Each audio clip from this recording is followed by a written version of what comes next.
So I'm here on Hertford Street.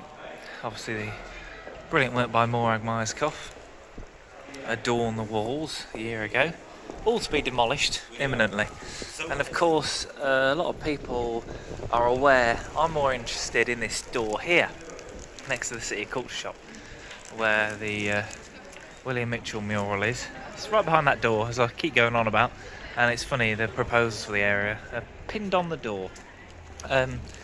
I don't think I've done an update for a while because I've been a bit busy. And of course the fiberglass panels above here, which you can just about see through the glass, through the terrible 90s glazing.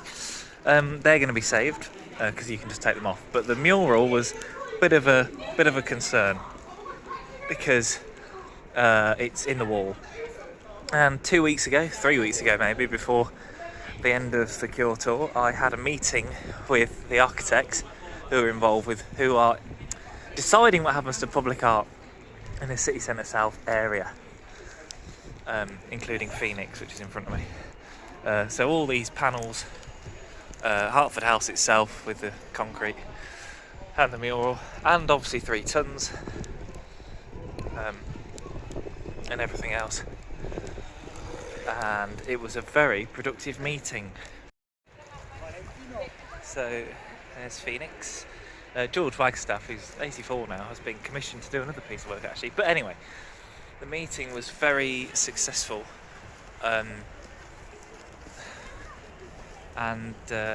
it was over an hour of the team asking me what I thought we should do, which artworks are here, what we should save, what we should move, where we should move it to. I'm just walking down to 3 tons and a thread through time.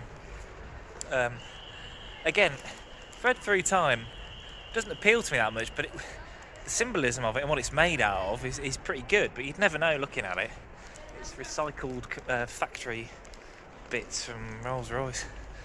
Obviously 3 tons right here. It will be saved. It's a listed piece of work. They asked me what I thought should happen. I thought, well, it's a shop now, you can see the windows, so it'd be good if it was a shop still. And they thought that might be an idea, or at least have something in the windows. They also didn't realise, because they still haven't got access to this, they didn't realise the pattern on the other side is different. So it needs to be in a 3D setting where you can see both sides, because you've not been able to see this for ages. So yeah, it was a really good meeting actually, and I gave them a lot of stuff about the area, and they're going to come up hopefully in January, and I'll give them a little tour, a little walk around. Because this area is so important. I don't think they realised at that point until the city wall is here, which you can. I don't know. I can do this on the selfie view. You can sort of see. There it is. That is the city wall, and it runs over there. And there's the gate.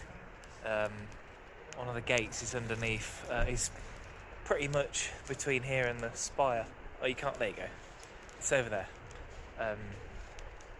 So yeah, Greyfriars Gate was there, and they need to interpret that. So obviously, I was talking to them more about the modernist stuff and the area now, but this area is very important from a medieval point of view, as well as Barracks car park, which I don't think anybody will really miss.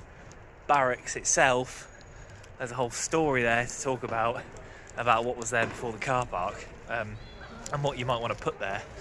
They've redesigned the area a little bit. This pavilion building that's going here, where I'm stood, it's been slimmed down. It's sort of half the size as the original proposal, and they've changed the heights on some buildings and massing and things like that. But the people I spoke to are in charge of public art and the new commissions and the themes you might have. I gave them some ideas, told them not to focus on Peeping Tom. It's a bit old school. Maybe do something else. Two-tone. There's some good stuff in the arcade about that.